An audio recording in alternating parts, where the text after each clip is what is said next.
Hey, good morning, everybody. Happy Hump Day. It's one of everybody's favorite days. So I'm guessing that my understanding was it could have been my phone, but I guess a lot of other people are having issues with Facebook Live as well. So I've updated the app and everything else. I don't know why it's still choppy and stopping. It's very frustrating, and I know it's got to be a little bit frustrating to watch. So trying to figure that out, but before I get the new phone here, you guys be able to tolerate it and deal with it. Wanted to talk a little bit about masks today and, what the deal is there with these companies and the restaurants and the bars. They're getting from the health department rules and regulations that are outside their parameters and their scope of being able to enforce on people. The masks are not constitutional. You are not required to wear a mask anywhere at all, period. Does not matter if it's a private business. Doesn't matter if it's a public business. Doesn't matter where it is. They cannot, just like they cannot require you to come in on a wheelchair, or they can deny you access to their store because you have a wheelchair or because you're wearing a red shirt or whatever the deal is. They can't do it. And they want to tell you, and Cuomo has said throughout this whole thing, he has put different rules out there that he has rescinded, or he said, well, it was just a rule. If you followed it, they even came out and they said, we can't believe they're following all the rules that they are. Literally what these governors and health department officials have said. So masks are not, they cannot force you to wear a mask in any store. I go to Home Depot, I go to Lowe's, I go to Tops, I go to Wegmans, I go to every store that I've ever been in, haven't wore a mask once. Nobody has ever said anything to me in any of those stores. Now, why haven't they said anything to me in those stores? Why? Because I'm not wearing a mask. Because they know they can't say anything to me for not wearing a mask. It's discrimination. That's it. Point blank. They can't ask you why you're not wearing the mask. They can't force you out of the store for not wearing a mask. And this applies to every place, including restaurants. Now, why are restaurants doing what they're doing? Because the health department officials are lying to them, and the governor is lying to them, and the county executives are lying to them, just like they've been doing through this whole process, which they recall the words that they say, the rules that they are saying that they're going to enforce, and the penalties and the fines. They tell everybody, you have to do this, you have to do this, you have to do this. Behind scenes, they know they can't force you to do this stuff. They're hoping people are going to comply. It's unconstitutional. It's against every one of your civil liberties to enforce some of these things and some of these rules that they have. And they're being challenged at every level in in all the states and counties across this state, all across the country. So you see Cuomo come out and say, don't visit with family. And then he comes back and he says, well, I couldn't keep anybody from visiting family. Why would I keep you from visiting family? All he's trying to do is say what he needs to say to try to impact as many people as he can. Because then he knows the masses are going to do his bidding at that point. They're going to bully and intimidate, whether it's a store owner, whether it's store staff. So a couple of stories from me with the mask. I went into a Feel Right food store in West Seneca here in Buffalo, or West Seneca in the Buffalo area. And I walked in, and immediately the girl at the counter said, you can't be in here. And I said, well, he says, I'm here to shop and I'm going to shop. So, well, you have to wear a mask or you have to put your shirt up. Like that matters, putting your shirt up over your face. It's not going to help anything. So I said, well, I have a medical condition. I'm not required to wear a mask. I be in here, and if you don't allow me to be in here, I'm going to sue you guys. She brought out the manager and somebody else, and I walked in the store. So you got to wait here. I walked in the store and I did what I needed to do, started shopping, and I was polite with them and very, asking questions, doing what I was doing. And they said, you have to wear a mask to be in here. And I said, well, actually, I don't. That's discrimination. I said, I have a medical condition. And I could see that they wanted to ask what the medical condition was. And I said, HIPAA laws, they prohibit you from asking me what that is. And I don't need to know. And I says, Americans with Disabilities Act, It's going to be a $75,000 fine automatic, which is the truth. Federal, wherever that comes from with the American Disabilities Association, if you go into a store and for any reason they tell you you can't be in that store and they're discriminating against you because you have a disability for whatever the reason is, like let's just say if you went in there, they told you couldn't be in there or you couldn't even access it because you had a wheelchair or you had crutches. It's a $75,000 fine, the first infraction, $150,000 the second infraction. And I don't know if it goes up from there or not, but I know those two amounts.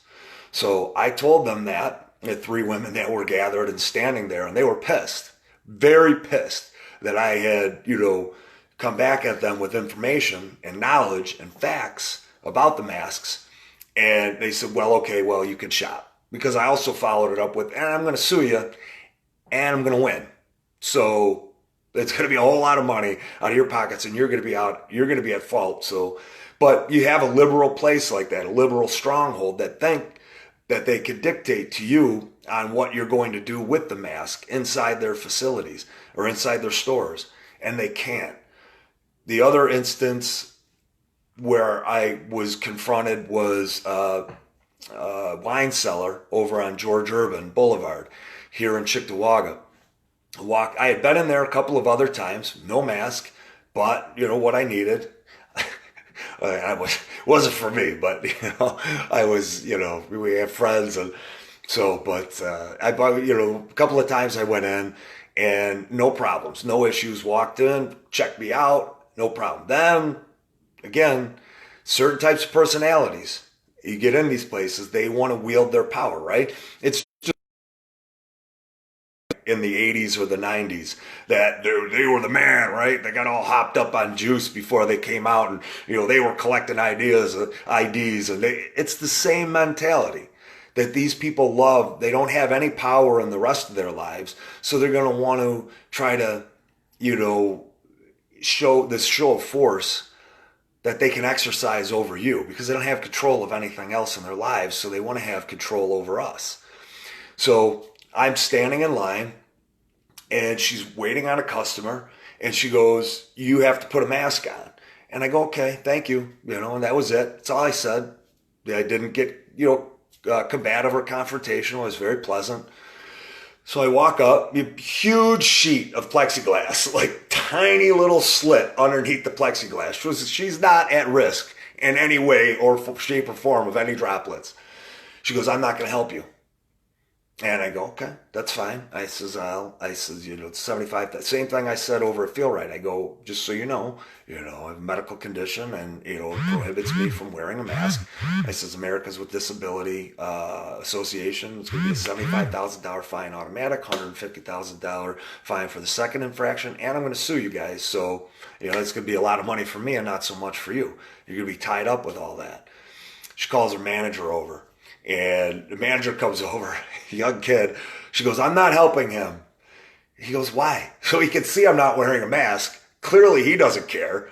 Again, it's mental midgets is what they are. They don't have any capacity to freely think about anything. They just want to be able to wield this control. Like I said, that old school bouncer in the 90s that was going to, lump you up with his buddies and call because you came in and you looked at somebody wrong. It's the same mentality.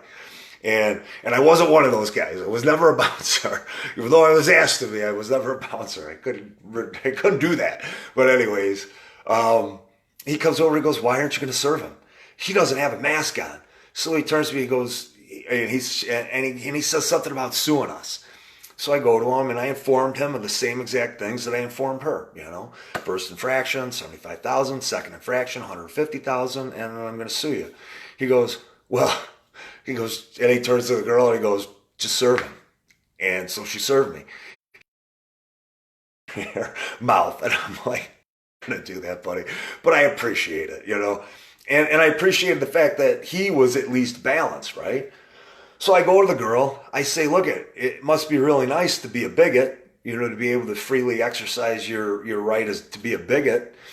And she goes, I love all people. I go, unless they have a medical condition, and then not so much, And, that kind of shut her down. And I was pleasant the whole time talking to her, said, hey, thank you. Oh, before she helped me, she put the hand sanitizer on. She put the gloves on. I think she had the mask on. It's like, okay, whatever. So, it told her about, being a bigot and discriminating and being exclusionary.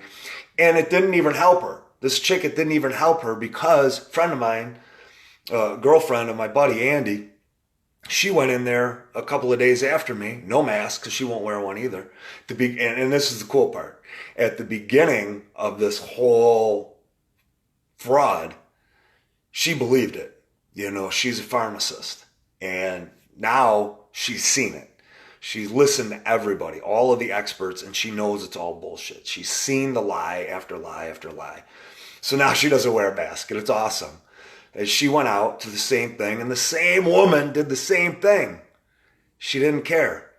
So one of the ideas that Andy had was these people that are being discriminatory against people who have done their research on masks, because all the mask manufacturer information is out there. OSHA, federal and state, has all of their information out on masks and what the limitations are of masks. CDC, WHO, still on their websites. Healthy people should not be wearing masks. If you want to protect yourself from droplets, wear a mask yourself. Healthy people don't wear masks. It's the way it is. Now, I went to Mickey Ratz the other day, was hanging out there, and I complied, just not to be a jerk out there. And, but they didn't really care out there either. And the very, very odd thing was this. If you were on the beach, you had everybody around and no issues, no problems. Everybody walking right by each other, wallowing around in the same water, everybody's urine and fecal matter from all the kids and the gasoline. Everybody wading around in that. You got no masks on, but you'd be inside the restaurant, and not if you're inside the restaurant or at the bar, because if you were at the bar drinking, you didn't have to have a mask on. If you were at a table eating and drinking, you didn't have to have a mask on. When you had to have the mask on was when you were walking through the restaurant. What kind of sense does that make? It makes no sense at all. There's no rhyme or reason to it, guys. Just like with gyms now, with the new announcement, athletics and gyms now aren't going to be a part of Phase 4. What is up with that? So just know your rights. Do your research. Like I always say, guys, look into this stuff. Like I said, look into WHO, CDC guidelines on masks. Look up OSHA with their guidelines on the masks. Look up all the information that even Fauci and Birx have stated about masks. Surgeon General Jerome Adams. All these people changed their tune. But the facts are the facts about masks. So I wanted to touch on that a little bit so you guys can kind of exercise your rights. That's one of the biggest things that you can do to protest this whole thing. And, and resist what's happening. So why, people ask, why the masks, Pete? Then why are people, forcing everybody to wear masks? Which they can't force you to wear masks. So that's the wrong way to, put it. They can't force you to wear the masks. Nobody can. And for the reasons I just described. But they want you to wear a mask because it's representative of fear and it's representative of control. That's what it is. Forever, that's what a mask over the face is, right? Arabic population. Now, there's a whole thing that I'm going to talk about on what's going on with that and how they're tied to Antifa and how they're tied to all of this stuff and Black Lives Matter and the videos that they have and everything that is a paper trail back to them kind of supporting what's going on. What do Muslim women wear? They have to wear the masks, right? Or they have to, wear the head covering. It's control, guys. It's about fear. It's not about protection. People are at risk. They stay home. They have done that for hundreds of years. That's how we've protected our elderly and our at risk for hundreds of years. Now, all of a sudden, that science and medicine has changed. It's not changed because we've got dozens of countries throughout the world that say it hasn't changed. We have dozens of states in this country that say it hasn't changed. They're not implementing these draconian and fascist rules for us to follow. They're not. Mask manufacturers, look, if you want to know about the masks or a piece of cloth, the only thing it's possibly protecting you from is a droplet. If you are afraid of a droplet hitting you, you're wearing the mask. People are like, well, it's doubly protective and, I do it out of respect. No, it's not out of respect for anybody or out of consideration for anybody. Them expecting you to wear a mask is being inconsiderate to you. It's depriving you of your rights and your freedoms and your liberties, and nobody gets to do that. Those are your rights. That's your decision. That's what America is about. It's not up to anybody else to make the decision for you. If they're afraid, as always, stay home.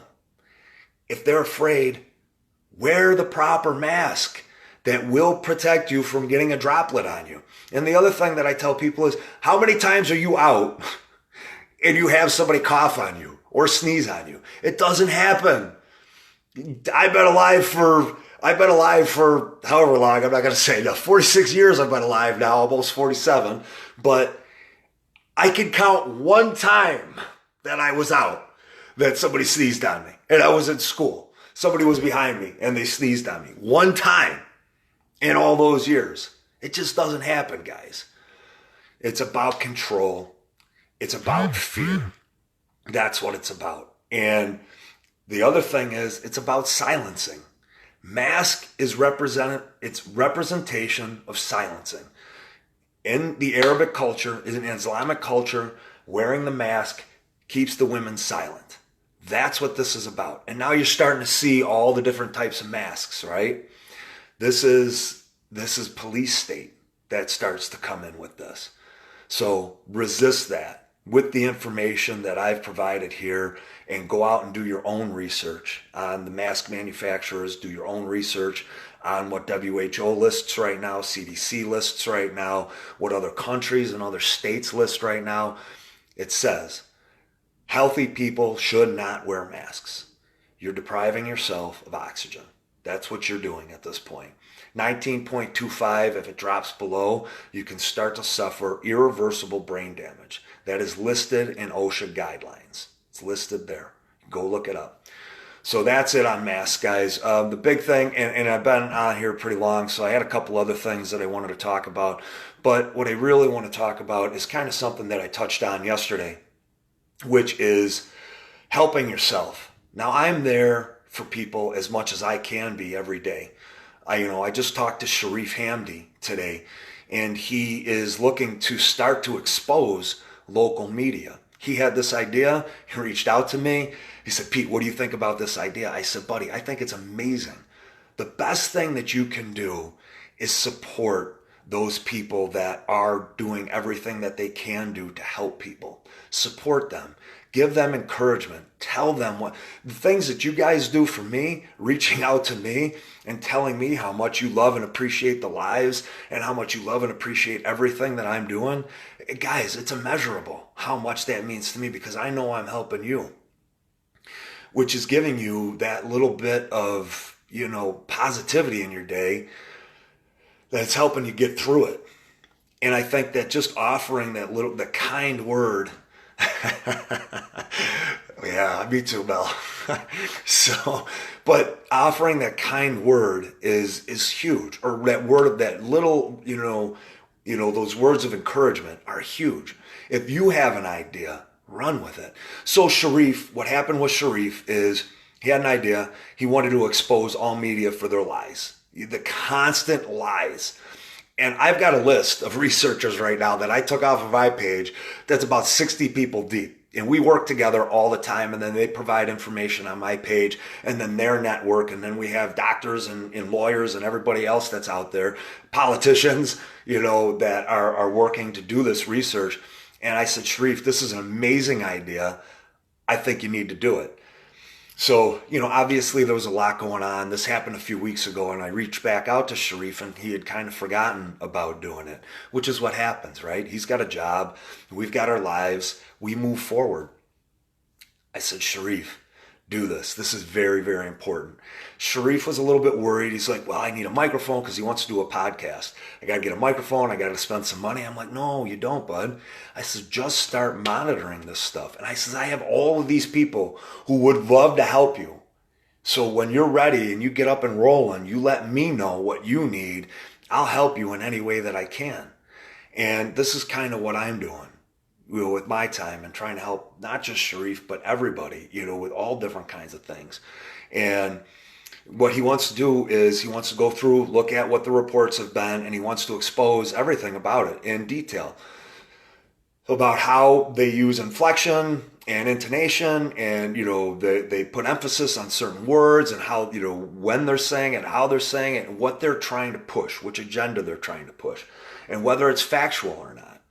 And he wants to expose this in a very, very, very focused and deliberate and technical way. He wants to pour through each article and call them out. Now, nobody does that in our area right now. You don't see that happening. You'll see some individuals doing it, but that's about it. Now, Sharif wants to do that. What happens? Now, I said, buddy, if you take that information and you find like-minded groups, which he's in Constitutional Coalition of New York, which if you're not, join, and Restore Constitutional Freedom to New York, which if you're not a member of that, or the Libertarian Party, Tea Party, or any Democratic, anything like that that is balanced, that's not leftist, join those groups. And I said, post that stuff there. Post it on your Facebook page. Then we can all share this information. I said, and then go to like WBEN and start to compile a list of all of these venues that you could start to get this information out. Like a brief analysis of whatever you're doing. And then as people like that stuff, you can start to friend those people, on another page, a separate page. So you can have your own personal page on Facebook, but then you have this other page that you're directing everybody to with a catalog of all the videos that you've done and calling everything out. And then I said, absolutely keep your catalog digitized in your own computer because you don't want to lose it.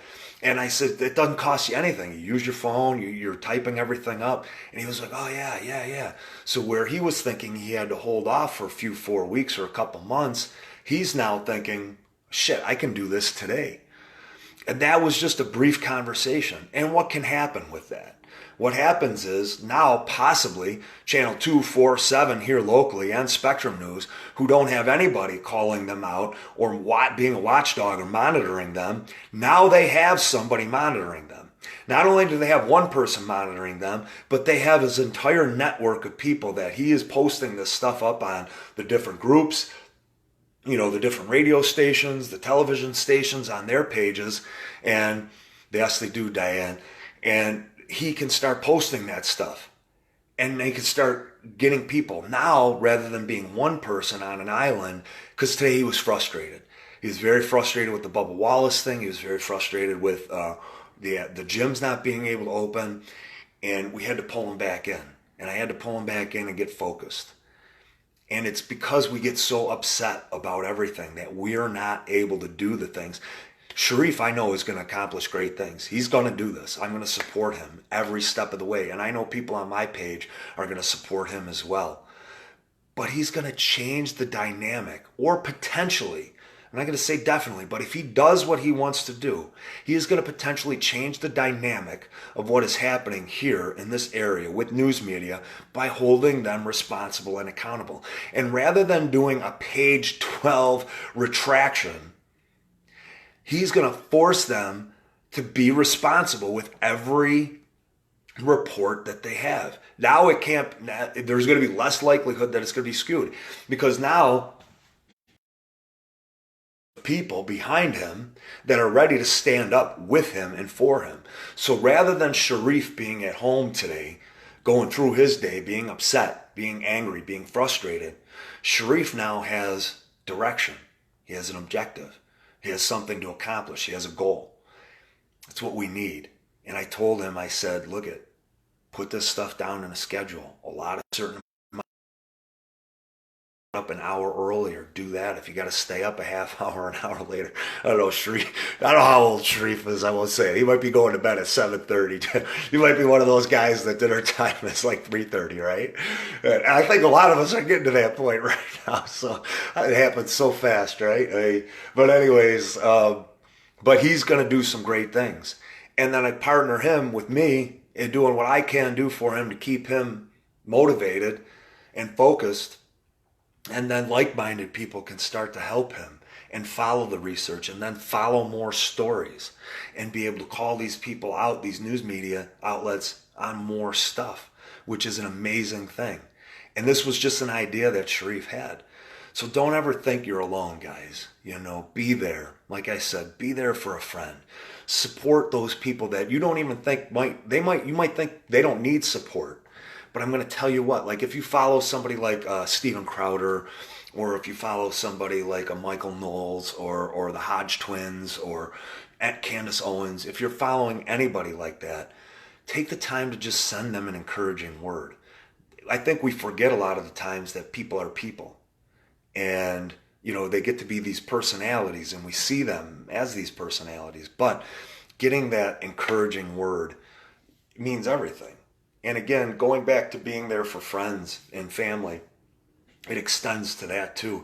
Like I told Sharif, I said, you don't have to be there for everybody, but just be there for your friends, be there for your family, your social media network, be there for those people. Respond to a post that they've commented on. They've taken the time to comment on your post that meant enough to them. Respond to them. At least like or love it, or show some type of expression. That doesn't take much time. If somebody's messaged you, respond to that. But if somebody has something that like, even if you see somebody on my page that you like, I love that Ed Scott guy. He's got something. I like that Erica chick, that Erica Chase chick. Or she's like, it's always got something great to say. Jessica Maines, she always has something great. So many people. I mean, the list of people I'm missing on, everybody has so many different great things to say.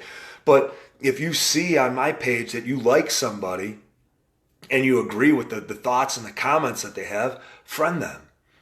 And if you're feeling alone and aggravated and, just depressed or just in general angry or upset about what's going on right now, it helps a ton to have somebody who's like-minded to talk to about these things.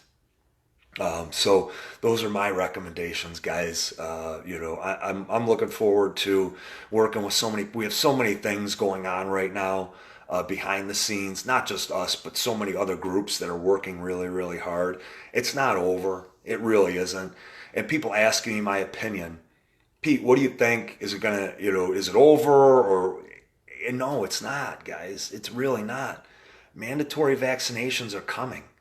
Like, that is happening. It's not a conspiracy theory, which people are going to try to label it. They voted against religious exemption in a court out in Bath where the judge was ready to decide against it, and they influenced that judge. We have people on our page that were there. Melissa Heinrich was there, and Allison Nembaumer, they were there. I think Gina Kay, she was there. Rita Palma, she was there. They were there. They saw this, guys. It was not a lie. It's not conspiracy. They saw the judge flip script. They saw the attorneys that were so eloquent and articulate outside of the courtroom being like dummies inside the courtroom and not having any argument, and people asking, what is happening? What's going on here? They were there when the vote took place and how the vote was a tie, and they were going to, the religious exemption was going to still be in place. And then they all came together, and all of a sudden it was a 14-12 vote or whatever it was. That happened, guys. So now our kids, 26,000 kids had to be removed from the schools, 26,000 of them. And they're done. That's discrimination. That happened. They're forcing our kids to take these vaccinations. We're next. New York State Bar Association was convening or coming together to talk about how they can pass this. So October, people ask me, is this going to happen? Again, is the lockdown going to happen? In my opinion, yes. Does that mean it's definitely going to happen? No. But do I feel like it is going to happen because of the elections? Yes. John Kerry just came out and said there will be a revolution if Donald Trump gets elected again. So there's a lot of fight, guys. Come together, work together, do everything that you can. And I hope you're right, Diane. I really do. Thanks for watching, guys. I really appreciate it. I got my day started. Went a little bit long, but I'm looking forward to seeing you all tomorrow. And I love you guys very much. Thank you for all the support. Thank you for being there for me. And have a great day. Bye.